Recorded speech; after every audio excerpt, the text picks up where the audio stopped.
Okay, let's start.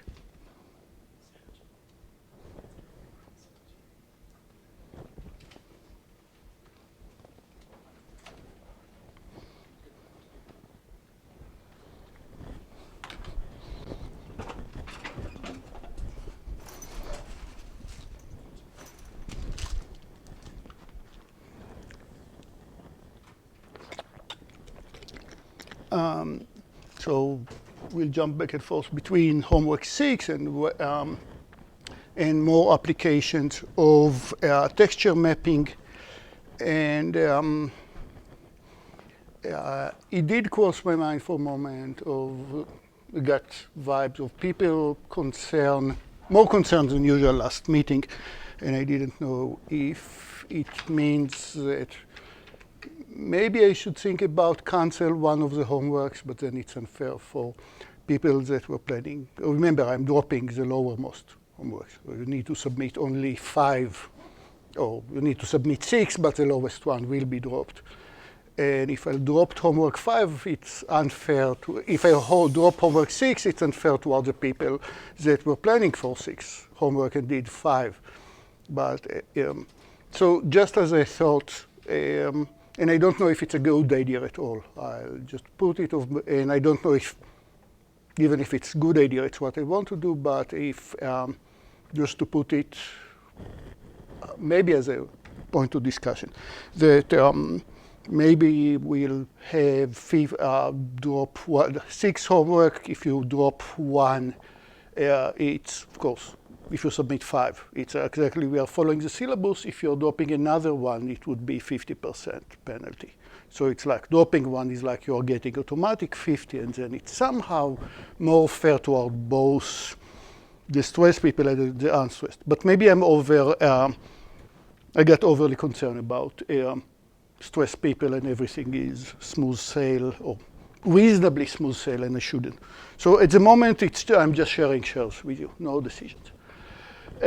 We talked about relief mapping, where we actually play with the height of the shapes and do kind of a very basic ray tracing, but only after we decided where the ray hits our object and roughly next to which block our ray hits the object. Then we are doing a bit of a local but sequential search.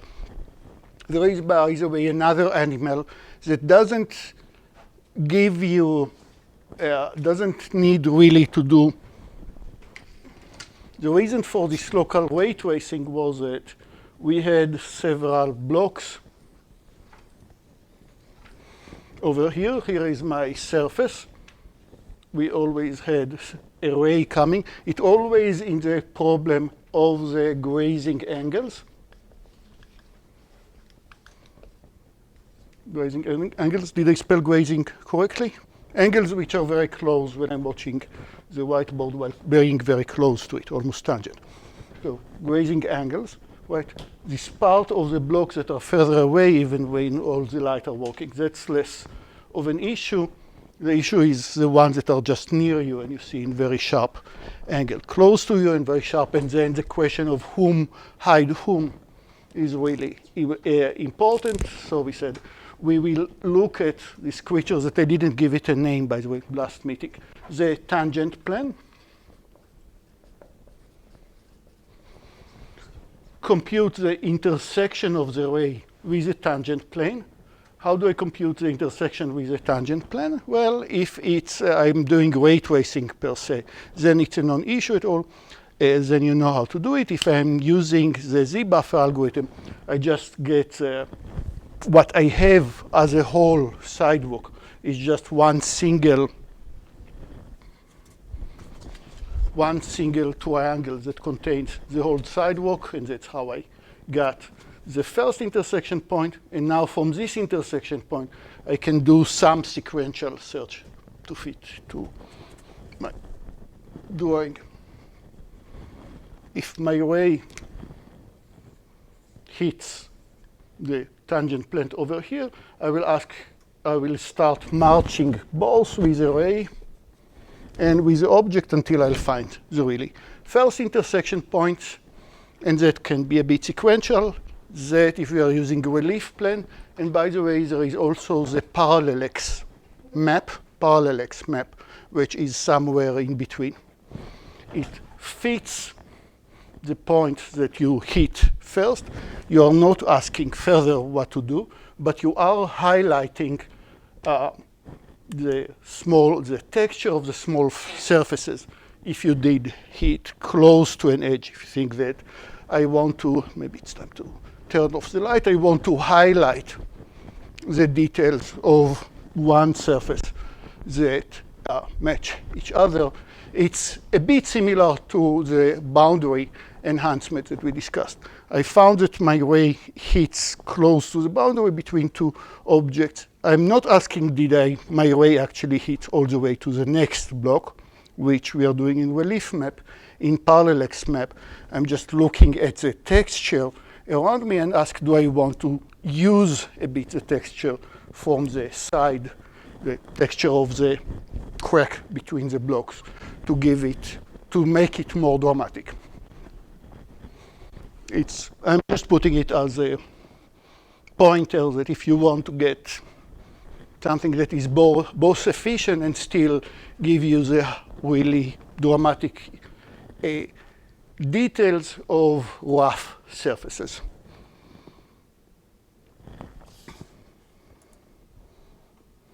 Okay, more examples of relief map. Also turning off the light.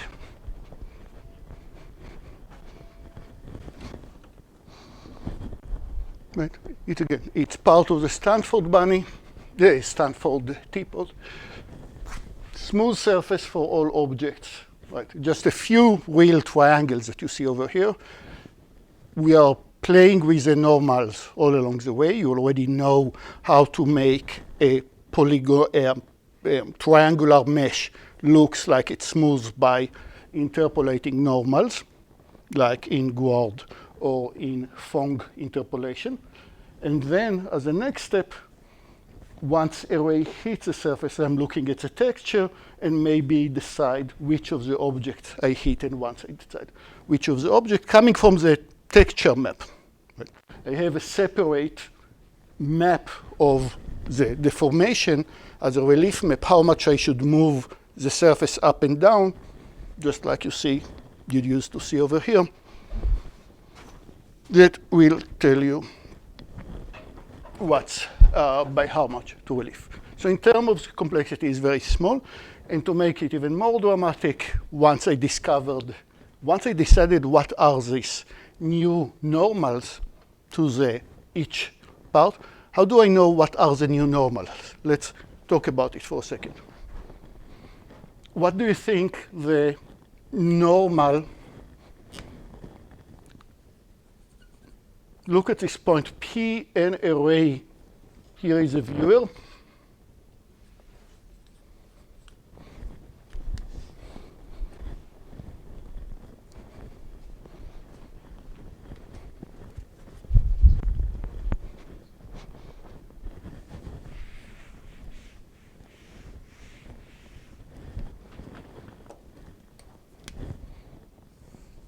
So here is the eye, the viewer.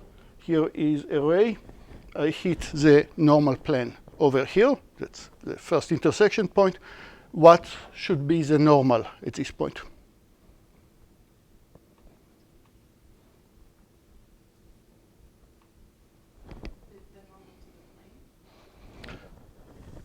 So there is a real normal to the plane. Or let's make it a bit more interesting. Here is my surface. So this surface is a teapot, which would be smooth. And then here is the texture. And this is the texture that I am mapped to it. Texture, which is actually, remember, this is used as a relief plane, as a relief map. What is a relief map? I'm giving you the coordinates of the texture as RGB, but it's actually for every point in this texture, I tell you for every I and j, what I actually told you is by how much to shift, to move the surface a bit up and down, which will describe the the shape of the rocks over here or the shape of the bricks over here. Move them a bit up and down. So think about these as the blocks that you have just seen, and I'll tell you that maybe the height of the block would be about 2 inches, so it would be 2 inches up and down on top of the sidewalk. Back to my question. Here is my surface. Here is a ray from the eye that hits it over here, and the normal to the real surface, to the tangent plane,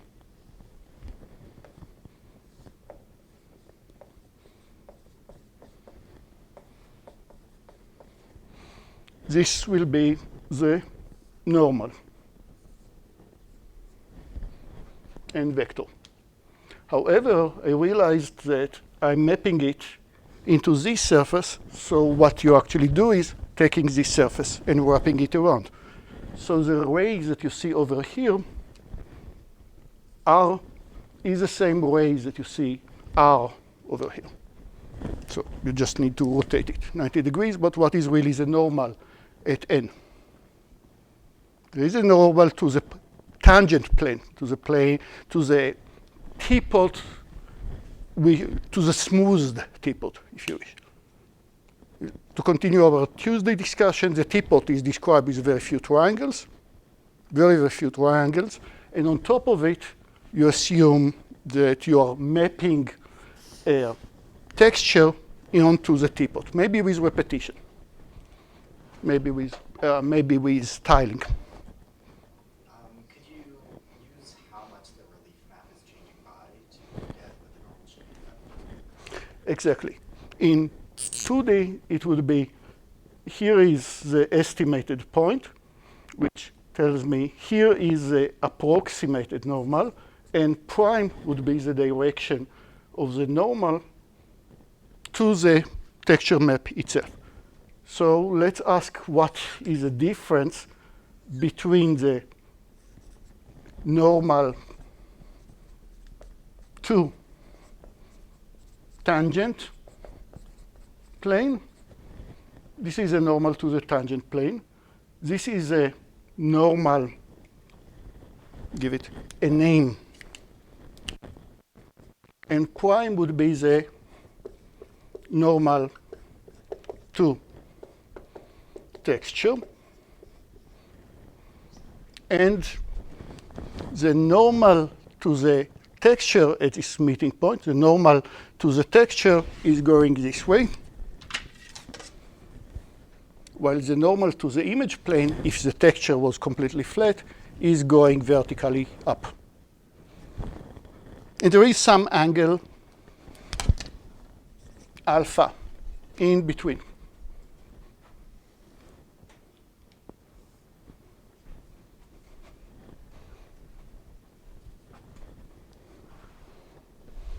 And it would be a very easy question to answer, even in this image. Do they use normal in generating? Do they assume that all the normals, that the normals are the normals to the shape, are the normals to the shapes affected by the texture?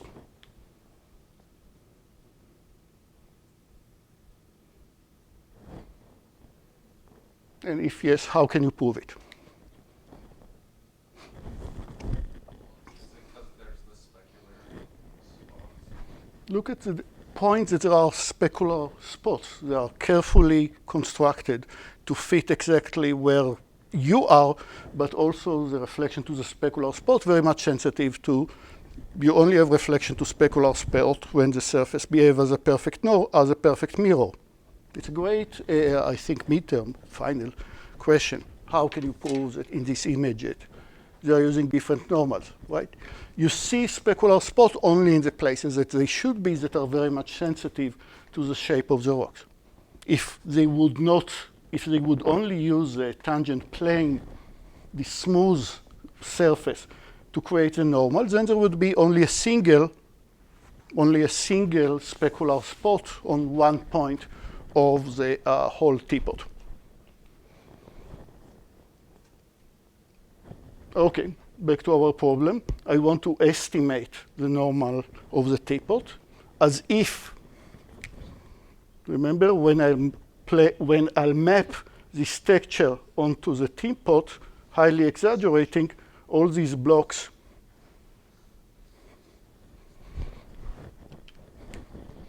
what should I do? Look at this angle alpha between the normal to the stone, the normal to the stone, where I hit over here, versus the normal to the image plane. What should I do with the normal to the surface plane in the case of the teapot? Rotate it by this angle alpha.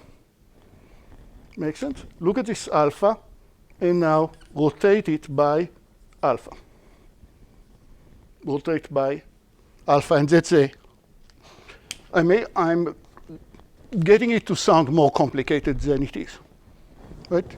Once I know the surface of the texture, this deformation up and down, I can compute for every point the normal.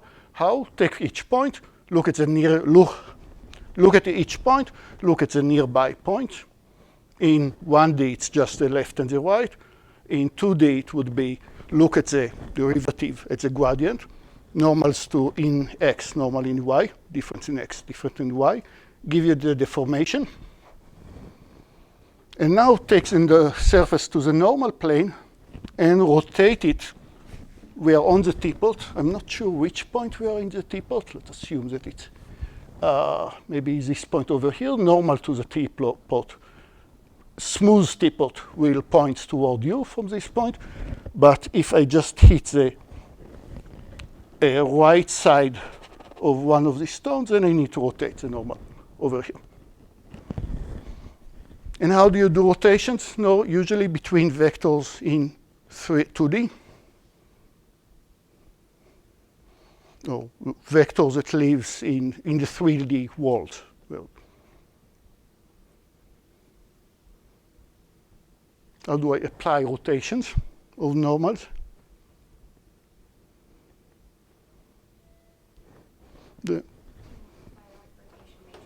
Yeah, you're just defining for a such point what are the u and v, three coordinates, u, v, w, over three vectors. That exactly defines the normal plane.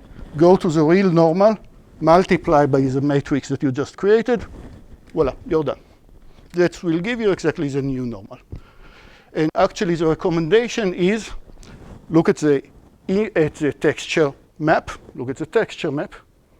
Compute before you start rendering anything. Again, think about video games application. Part of the pre-processing would be to compute the UVW, this rotation matrix for every pixel based on the relief map. And if you decide, you can use it. OK. So about relief map, and also, if you want to see somewhere in between, read more about parallel X map. I want to speak a bit about homework 6. I want to remind you, we covered it, but let's tell you again.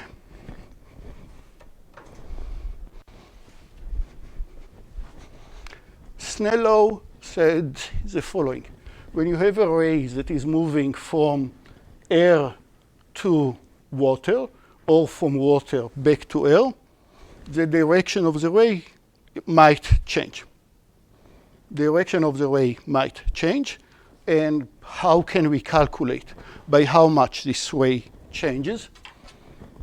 Well, which is, very lucky for us. Well, not for all of you. Actually, I can't believe it. Almost none of you. That, that's how glasses work, essentially. What can I say about the change of direction?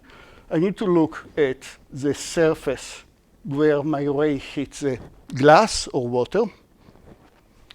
Look at this angle theta that is created between the direction of the light and the normal. Look at sinus theta.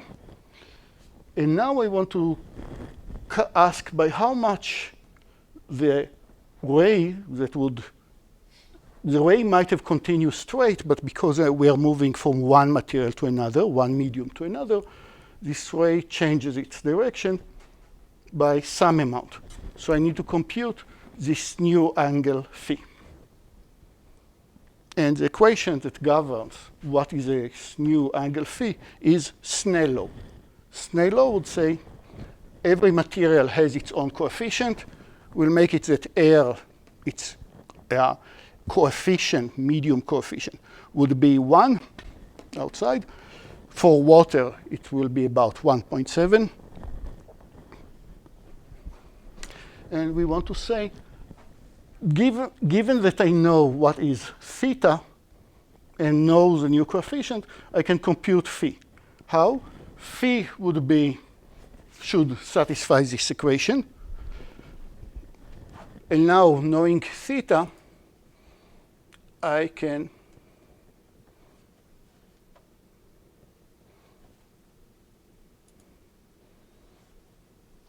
use Snell law that I just write it in different way. Here is the I. Here is the I, and the I watches the pool. There is a viewer in hw6 that is standing, and underneath the viewer, the pool is just underneath you, but the pool has water, wavy or not wavy. Let's make it not wavy to start with.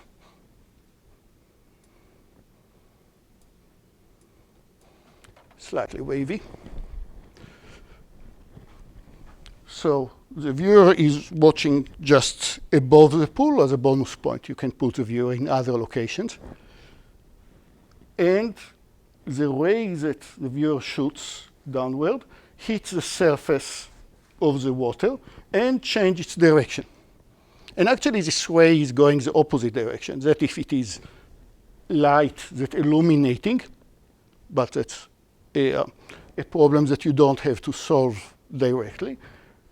But you do need to know about it because you want to implement this effect.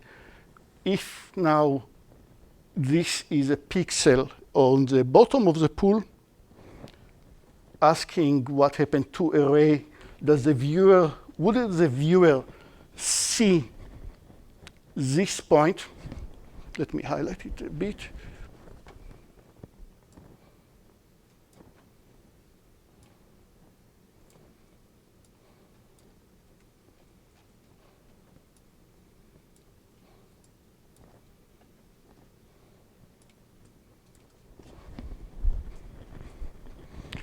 There is a texture, a picture that you're putting on the bottom of the pool. If the viewer watch, and you just need to worry about a orthographic projection, that is, for every point, just ask for the viewer what is vertically below the viewer. So for this particular pixel at the center of the pupil, what the viewer have seen had the water, or the coefficient of the water, the medium coefficient of the water goes down to 1. That is, even though there is water, this water is so light that has the same coefficient as air, doesn't affect the optics. So that's what the viewer would have seen just underneath him or her. That is, to ask what the color of this pixel. There is an image plane, multiple pixels, but they're all vertically below you. What is the color of this pixel? Let's go to the image and ask what stands just vertically underneath this pixel. Makes sense, right? It's just orthographic projection of a texture, and this texture, again, without Snell law, this texture is standing vertically to you, vertically to the viewer. Orthographic projection. No need to worry about aliasing. Snell law will tell you that the direction of that there might be a change of direction, and this new direction is captured by the two angles alpha and beta. What is alpha and beta? What was theta and phi in the previous slide? Alpha, to know what will be the effect of the different mediums, the effect of Snell law, I need to ask, what is the direction of the normal to the surface? What is the direction of the normal to the surface? And beta prime, the new direction, would be the new direction with respect to its own normal, behave according to this formula, but we said n water at the moment is 1, then it's arc sine, that is sinus minus 1 of what? Of sine of alpha, which give us right now alpha exactly. So what? Arc sinus of alpha is just alpha, because I said it's not really water, it's just air.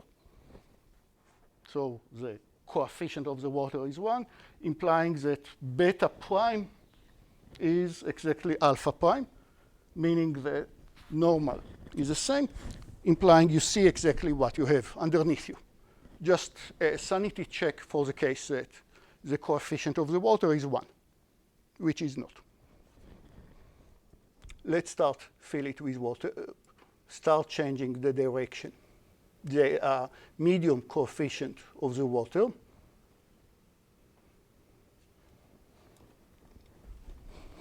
Like, the reason that my glasses are not nearly as thick as my older generation glasses is that they study to work with materials that have much higher medium coefficient. So they don't need such a high depth, such a large thickness to get a quite significant impact that they are trying to get. Okay, now alpha and beta are not the same, still the same formula. I want to compute what is beta prime. Why? Because I want to take the normal and rotate it by beta prime. What is beta prime? Beta prime is arc sinus of alpha. So far it should just give me alpha, except that after you computed sinus of alpha, you need to divide it by 1.7 for the water, or whatever the coefficient that you see here for the water.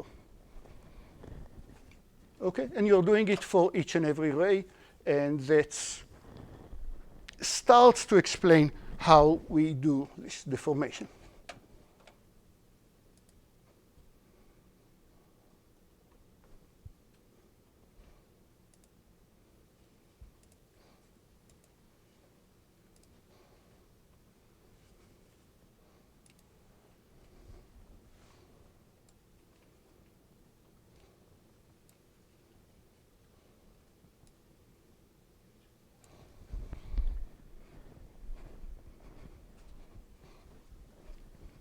So as you all know, GPUs start up by, they know to implement the Z-buffer algorithm, which tells me what? The Z-buffer algorithm, in case you forgot the terminology, the Z-buffer algorithm will keep the image plane with its number of pixels, will assume orthographic projections. So for pixel pi, it will shoot a ray, imagine that the world is continue vertically or horizontally from pi, if that's the image plane.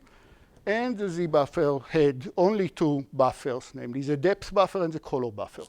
And this pixel thought that it needs to render it itself as black because the nearest object that it has seen so far was black. And when I'll enter into the Z-buffer a red triangle, pi will ask, do I hit the red triangle? No, I don't, so I don't need to change its color. The same when I'll enter the green triangle, where pi will check the distance, horizontal distance, to pi, to the new triangle, said, hey, this distance is larger than the distance that I keep in the depth buffer, so I don't change my color. It's not the nearest object. But once I'll add yet another red, oh, I have purple.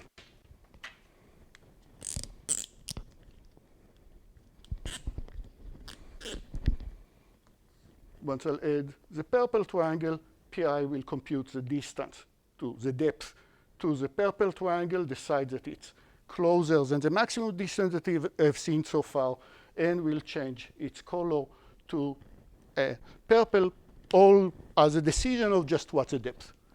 And it used to be that that's all the GPU used to do.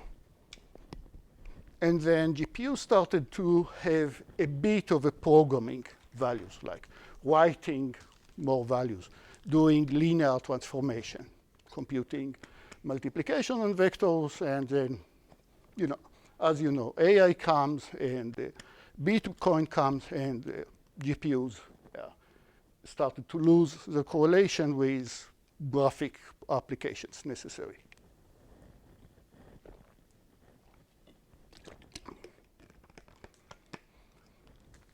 Back to our question. What does the eye see in this particular pixel? I just showed you one of the pixels of the eye. What does the eye see at this particular pixel? And you don't need to worry about and think about it as a cloudy. There is no sun involved. It's ambient light. Anyway, I wanted to explain to you how the image changes and how the images changes in time. Because as time progressed in the animation that you'll make, the image that the viewer sees, also in cloudy days, the image will change, obviously. But how can we use shaders programming to compute it?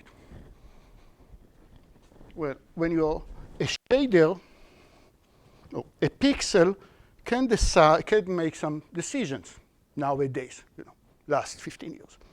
A pixel can make some decisions about, I'm looking at the texture, the image that I see at the bottom of the pool, but I don't necessarily have to return the color of the pixel that is just underneath me. I can look at a different pixel in the very same image, and that's a pixel that I'll return. Again, this pixel look at the whole texture, look at the pixels that it should have returned without any Snell law effect, any refraction effect, and instead of returning the color of the pixel, which is vertically underneath it, it will return the value of a different pixel. And how do you know what pixels to return? It's not the only possible algorithm, but algorithm that I suggest is, you can assume this image is highly exaggerated. You can assume that the distance from the tangent plane, the surface of the water, all the way till the bottom of the pool. If it makes your life easier, assume that this distance is the same, is constant. Which tells me that if I know what is the angle of beta prime over here, that is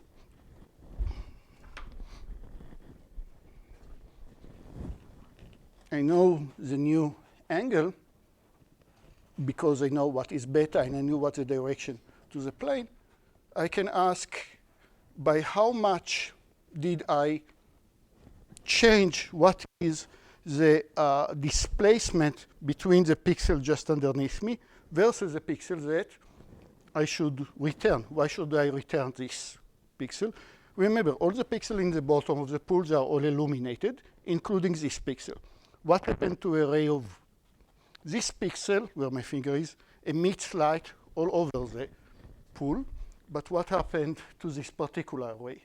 It returns its color. It's a head of an image. It returns the color of the head.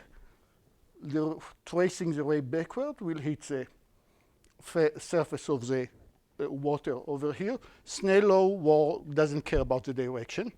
It cares from which medium to which medium, but you don't care if from which direction to which direction. The effect will be the same. A ray that comes down will change its direction to here, and a ray that goes this way will change its direction to be vertical and hit the pixel right over here. And that a shader is happy to do, all in parallel. All this calculation for each and every pixel. On the image plane, shoot a ray downward, hit the face of the water, see the displacement and decide what is the ij that you want to return.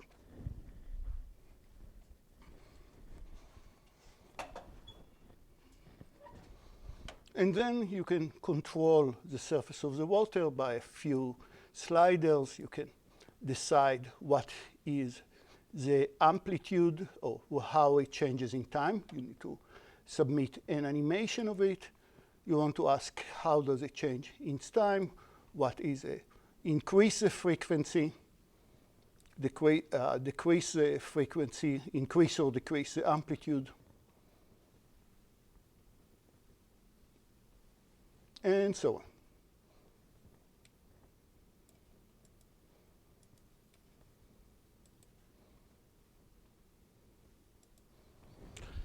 Now, yeah. Do we need to add the color of the water? Like, does the water have its own color that needs to matter? Or do you only return pixels at the bottom of the pool? All will get you nice bonus points, including putting the viewer elsewhere. And but no, it's not a requirement. The requirement is to explain what happened to the images in the bottom of the pool, which is just supposed to be an easy exercise once you have tiny bit of expertise with shaders with a WebGL. It's just look at the image, but compute some deformation of which pixel you actually want to return. So from last year's, I think that it's considered good. Supposed to be an easy homework. So it's not a requirement.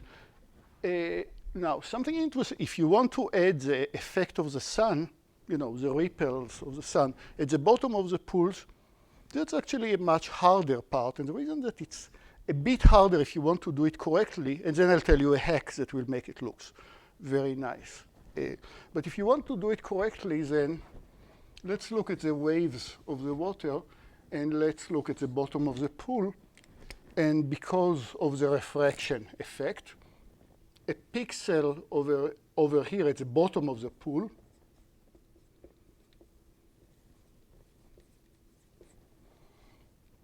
will accumulate light that possibly comes from here, possibly comes from here.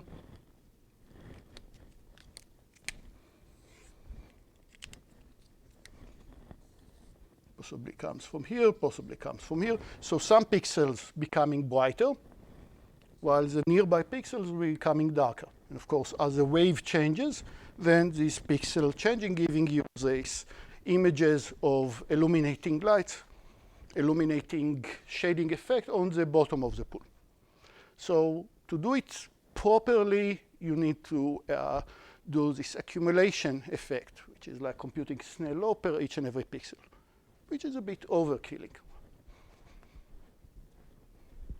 Like, God bless you if yes, but, and God bless you and bonus point and so on, but not a must. What can we do instead? We can say that the ways that the wave propagate in the pool are supposed to be very easy. Again, you can get a lot of bonus points. We will talk about animation yet.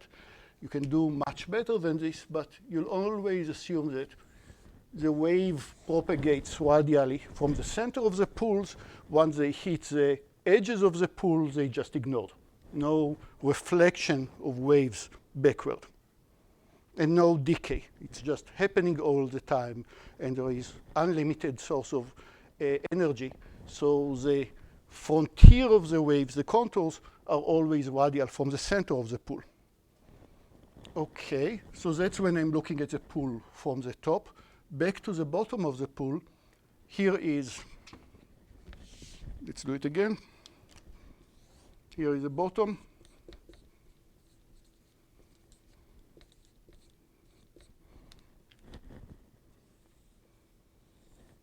Here is the water surface. The sun will be at the top of the pool, and you don't have to implement it. Once again, for credit. Sun is way at infinity. And what will be the impact of these lenses? What would be the impact of these lenses? I will ignore this whole deal of accumulation. I'll just assume that there will be more light coming at the focal of the lens, some concentration of light, following by, since it's this part of the surface behave like a concave lens, this part would be more illuminated, lighter or higher illumination, heightened followed by lower, followed by higher, and so on. Which is actually heck that is quite realistic. That is, this accumulation from other waves, you can ignore it completely. And you can assume that everything happens only in one 2D plane. This happens only in one 2D plane because what do I do to create a 3D images? Well, to create the 3D images, all I do is take this 2D image, putting it with the XYZ, and rotate it all the way, radially around you. So it really suggests to work with polar coordinates, rho and theta.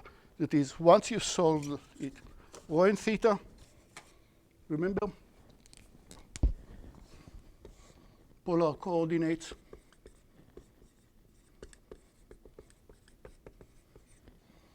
I can represent every point as x and y, or I can represent this point as rho, the distance to this point, and theta, because what you are seeing over here, once you solved it in 1D, or if the pool is underneath me, I just took a big guillotine and I chopped the pool at some point, and I just solved everything around this cut. And to create the final image, I take this cut and rotate it all the way around, but all the points that have the same distance from the center have exactly the same value. Again, points that have the same distance from the center have exactly the same value. Back to our hack, how do I create the game of ripples of show the effect of the waves on the bottom of the pool when the sun is visible? Quite easy. I will decide that from every point I look at the cosine of this angle, which is just a dot product with a normal versus a direction upward, and use it to increase or decrease the lightness at this point. And it's a hack, but it looks good. So, yeah.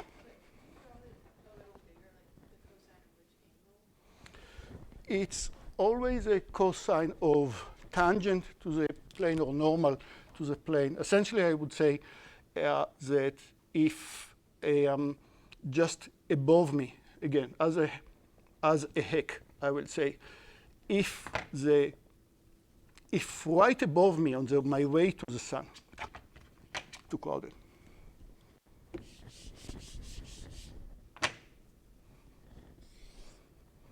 So bottom.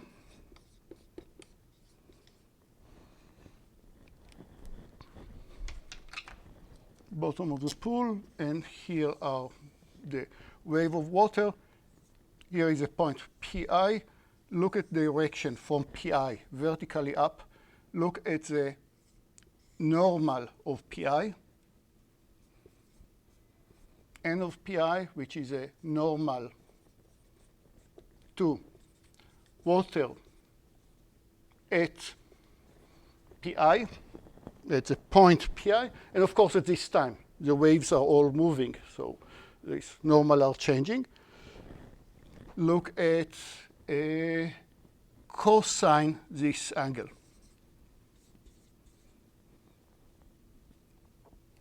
Look at, let's call this angle theta, and the illumination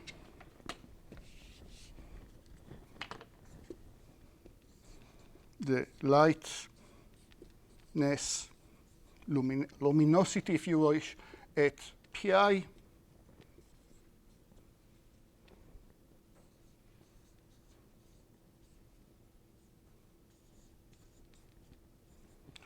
base, base lightness, and which of course is different based on RGB.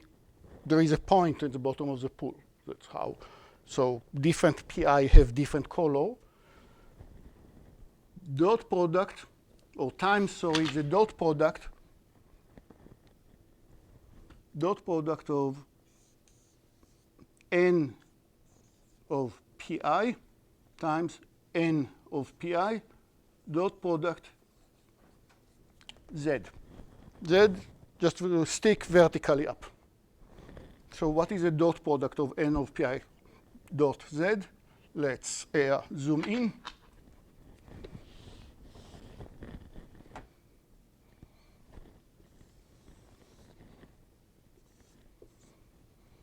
N of pi, z always going up, that's theta, and dot product of pi would be cosine of theta. Meaning if I'm just underneath the either a maxima or a minima of the pool, I'm getting a lot of light at this point. Again, underneath a maxima or a minima, I'll get a lot of light. And if I'm underneath the point which is where the slope is maximal, I'll get less light on this point. Doesn't need to be dark, so you can add ambient light to it, otherwise it will be completely dark. Is this physically justified? Not really. Does it look good? Yeah, it looks okay. And anything that involves anything that we'll study in animation and even more, and modeling, even more blessed. You can use Snell law directly using this formula. You can use a simpler version of Snell law that tells you the same, that says, I don't like to compute sinuses. I don't like to compute arc sinus, which the previous formula shows. It just says, I want to know what is a vector t giving an incoming vector d. Then t is nothing but da, da, da, da, da, da, da. At the end, you're getting just dot product of n and d and various points. There is a square root unavoidably, but all these terms are just dot product of existing vectors. And that gives you immediately the direction of t, without you needing to look at sinus and cosines. Make sense?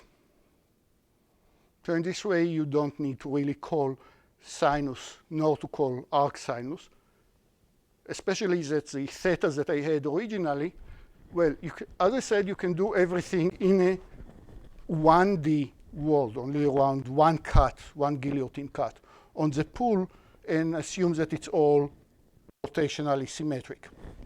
So you can do it, but if you want to go beyond the 2D, to assume that the viewer is not always in the same place, or the sun is not always in the same place, or more interesting model of waves, then here you can, all these formulas assume that n and d are vectors in 3D. Okay? All I need is a normal to the pool. The equation to what is a normal appears in the homework. Not hard. We can talk about it more next time after you start to look at the homework and have specific questions. So bare minimum, do what the viewer sees and ignore the sun. Next step, add the sun, but under this toy model of that the intensity is just changed based on the dot product of the normal just above you. And above it, everything that your imagination or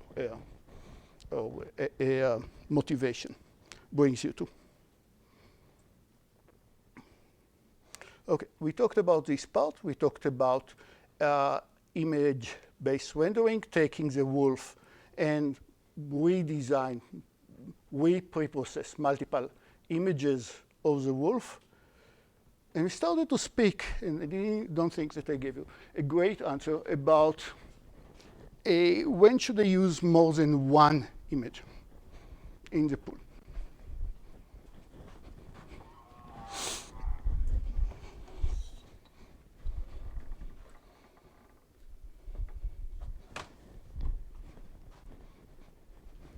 And by the way, the answer to the question about the specular effect of the wheels are definitely yes. But it's only 2 passes, but I will not have time to go to it. I might not have time to get to it today about why to generate the specular effect, because I want to talk first about shading and z-buffer. But back into the using imposers. So what's the main problem with imposers? Billboards, essentially, that captures the tree. The tree is rendered on this image. Tree is rendered on this plane. And as the viewer moves, well, even without changing, it happens because of the homography effect. Parallax, edge get closer to you, becoming larger, you don't need to worry about it. So even though the image is the same, the direction to the viewer definitely makes the image deformed, as it should be. When you did ray tracing in homework 3 and 4, did you solve the parallax issue? What happened to a billboard that stands diagonally to the viewer, direction to the viewer? Did you ever have to think about this parallax effect? It happened, but it happened because of physics. Ray just hit it in the right place, so it looks deformed. This edge closer to you looks smaller than this edge further away from you in the billboards without really thinking about it. OK, so the image does deform when the user moves, to some extent. When will it be obvious that I'm cheating about? That I'm cheating when I'm using an image rather than using the real 3D model.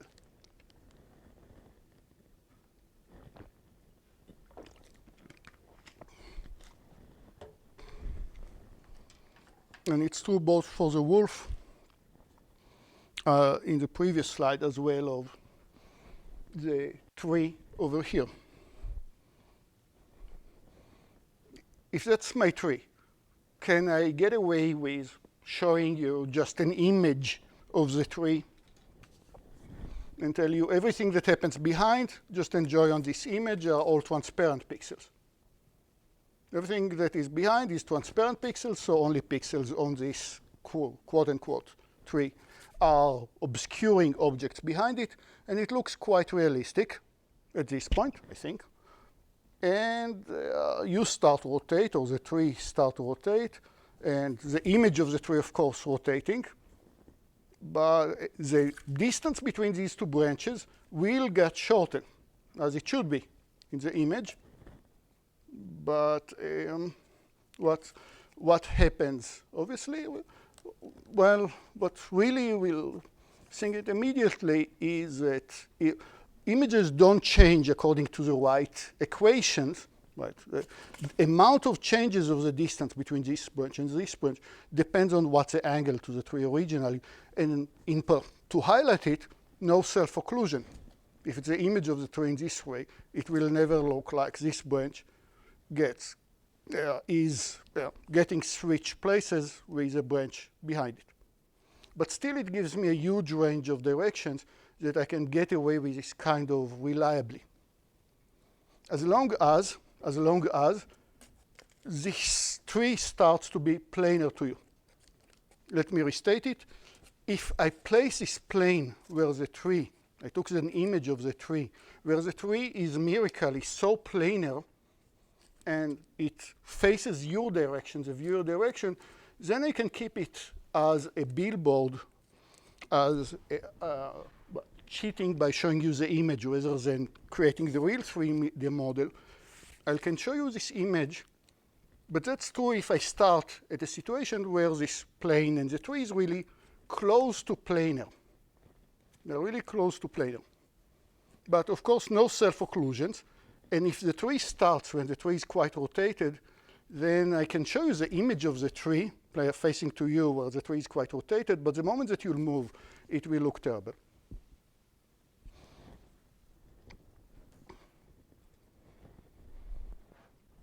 So where am I going with this?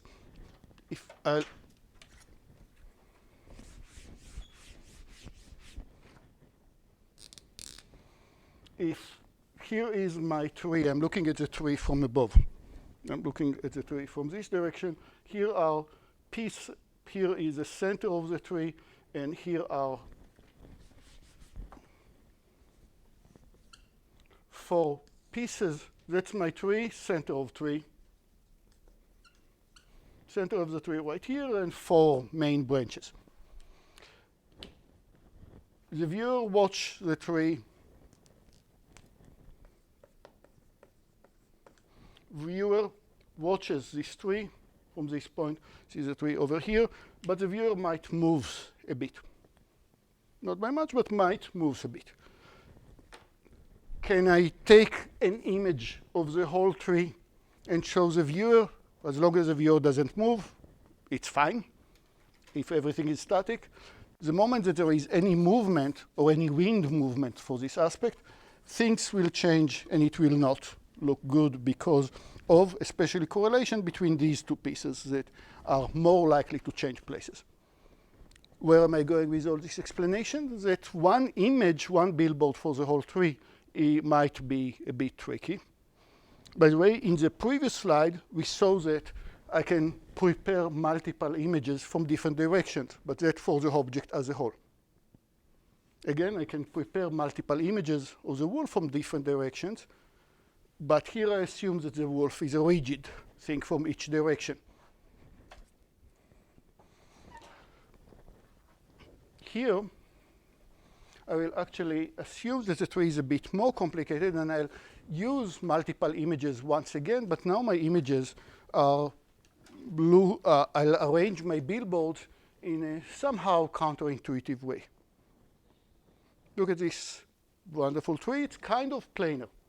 Once again, kind of planar. Place a plane through it, and you capture the images quite well. This tree, quite planar. Put one image through it, capture it quite well. But if this is a tree that I start with, I'm in trouble. There is no plane that fits this whole tree nicely. Answer, who cares? Not a single plane. Break it into 2 planes. Break it into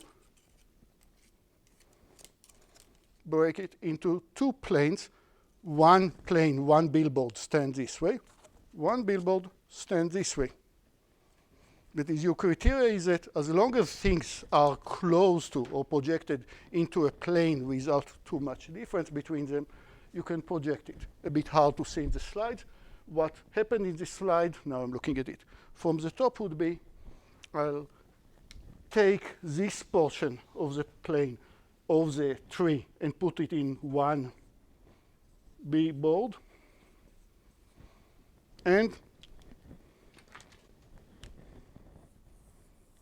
take another part of the tree, using it on the, let's call it a red billboard.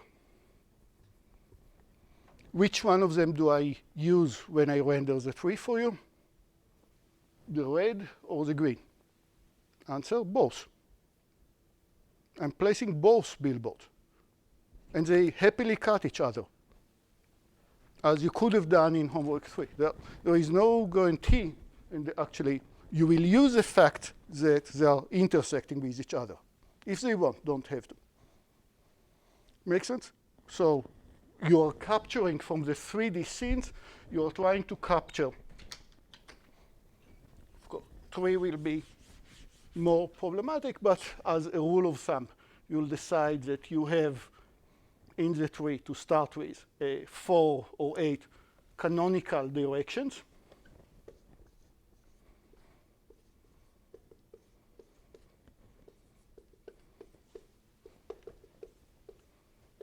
Let's say every 45 degrees, you'll define a plane that's very non-sensitive, but as a first approximation. This will be one of your directions that you are generating the tree right now. And now, in this direction, shoot a plane orthogonal to it and only captured on this billboard things that are fitting this plane correctly. It is. In a sense, you are taking the whole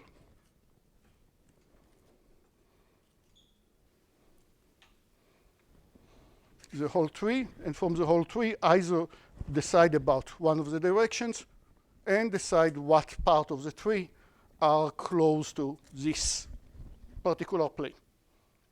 Why is this good? Because you're careful, you're hoping that things that are almost about, from your direction, this branch and this branch, are almost about to switch with each other. Well, it's okay if they switch as long as they are in a plane that is already about to become vertical to you. So the changes of the, think about the gap, the distance between these 2 points. What's the problem when I'm using it as a single billboard? The amount of the distance deformation of the image with respect to you is different if I start from branches that are facing you or branches that are already in this direction. If I place the image that is in this direction, this billboard, where it already reflects the direction of the branches, everything is realistic. Cool, no? I'll send you references about people that squeezed it much more. And now we start to questions about it. And now we start to touch topics like how to render very large scenes. Well, the big answer is that you have the depth buffer when you scanned the whole city from far, far away. Or you simplified every building by scanning it from far, far away. And now you look at your depth buffer. Why it's convenient to work with a depth buffer? Because it's hardware computed. It's highly optimized and highly paralleled. It's fast to compute to do one scan of the Z buffer. Now, look at the depth buffer. This is a depth buffer where points that are closer to you are darker, points that are further away from you are whiter. Look at the city, decide that everything that is far away from you, you'll pre-process it to be an image, either from synthetic model or using image-based rendering of the buildings that are far, far away. But to decide what is far away and what is close, you don't need fancy data structures necessarily. We will talk about data structures, but you don't have to use them. The Z buffer by itself tells you which renders you can get away by rendering, replacing it with a billboard, and which one are closer to the viewer and needs further details. You need to stick to the 3D model and not to replace them. And the Z buffer, one of the cool things is that without you thinking about it, put all the billboards and the real items, the real objects that you have in 3D, all placed together without you need to worry about it. OK, let's start to do with shadows in the remaining 8 minutes. Unless there are any questions, you were extremely quiet today. Everything good? Yeah. Just the last slide with the city. Say if you were to replace the parts that's further back with an image, how do you, like, do you already have that image, or do you still have to render it to get that image? So we will get to the next set of slides that will indeed suggest to play tricks like here are possible locations that the user can start moving to. I can teleport into this location, and now I want to analyze this location. So I can use the depth either in the pre-processing stage, when I'll say, if the user will be here, what should I show the player, the user, right here? What is far, what is close? That's when I have time. It's just a quick way, instead of redesigning a new algorithm that will check what is visible to the viewer. Remember, to check visibility questions, it's really hard if you're using your CPU. There is, I worked most of my life about problems of locating sensors and cameras that tries to optimize visibility issues in 3D scenes. And they're all extremely inefficient and really slow algorithms even before you start to optimize anything there. Because if I want to ask in this terrain, set of objects in this room, and this possible eye. Does the eye see the point pi, or what are the point pi that the eye sees? I need to generate a segment from the point pi to the eye, generate a segment, and then ask for each and every other object at the room, do you cut this way or not? So for every point in the scene that I'm generating, if I need to use my CPU, I need to ask for every other object, do you cut it? Which starts by n square many points over there. If there are n objects, and for each of them, and for every point, you run this whole very exhaustive algorithm. More clearly, if you start to break it, it will go into n cube, and an n cube, when you have millions, billions of triangles, is of course highly impractical. There are data structures and tricks that will expedite it in some practical setting, but that doesn't necessarily use the power of the GPU. It's much easier to say, you know what, I'll just put the eye over here. Of course, it's approximated algorithm, but I'll just put the eye over here. I'll do one pass in linear time of all my triangles, and now I check what is visible by just checking the depth buffer. Let the optimization of the hardware do the tricks for me. So here it suggests, given a possible location of the viewer, replace every building. Don't place even the texture of the buildings yet. Place every building as a big cube without any texture. See what the viewer sees, and then for the boxes that are closer to you, well, you need to actually break the building into 3D models. So there are too many 3D depth issues to replace it by a billboard. Boxes of buildings that are far away, as recovered by the Z-buffer, you can just place an image of the building. Right? If you want to render Gould-Simpson building when you are from the outside, probably you will not need a 3D models of what happens inside the building. A picture of the building from the outside is all you need. You just need to wrap the picture on the triangles, to 8 triangles that consist of the cube, and that's image-based rendering. So image-based rendering of buildings far away, buildings, items very close to you, treat them with all respect and you need to represent them as 3D objects. Now, where we are getting else with this, again, jumping in the 3D models, is that there is also,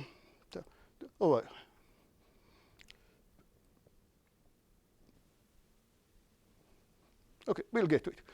One point that I want to show you, slide that I was looking for, what else we can do is texture mapping.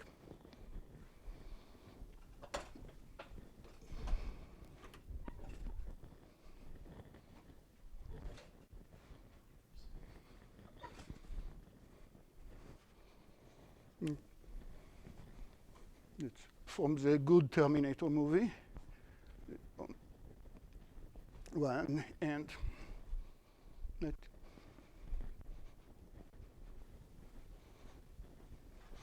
So we talked about environmental map. Environmental map, you are taking the 6 images back, forth, left, right, top, bottom of a room, and I have this environmental map of everything that happens far away.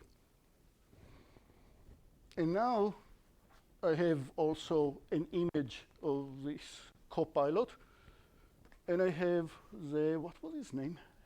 Can't remember. Did he have a name in the movie? The bad guy, the liquid metal. What happens at this pixel? Look at it. I looked at this pixel. It gives me array, direction, and coordinates in the environmental map. Check in the environmental map what does array reflected from this point, similar to the reflections that you did in homework 5, except that the directions are different for different pieces because it's not a planar mirror. It's a mirror that have multiple directions. Who cares? It's still just a look at in texture out there. So it's a constant operation for every point on the body of the liquid metal guy. is involved one look at the texture. Look at it well, that brings you to homework 6. Right, you're computing at which point of the texture I need to retrieve the pixel from. Right? So very fast operation after all. Make sense? Good, good, good. Yeah, I get my office hours, by the way. I'm happy to meet you in very other options, either online or if you need any help, any other times that are outside the office hours. And I'm reading the comments that you gave me on the questionnaire that I shared with you. So just to remind you that it exists and it's made for real-time feedback that you have. So please, few. Issues, great things, good things about Amir that I can pass in. There was a few very nice comments about Amir that I already forward further, anonymously, of course, but about, yeah. Positive thing, negative things, anything that you want me to fix for the remaining of the semester, whatever is left, share with me.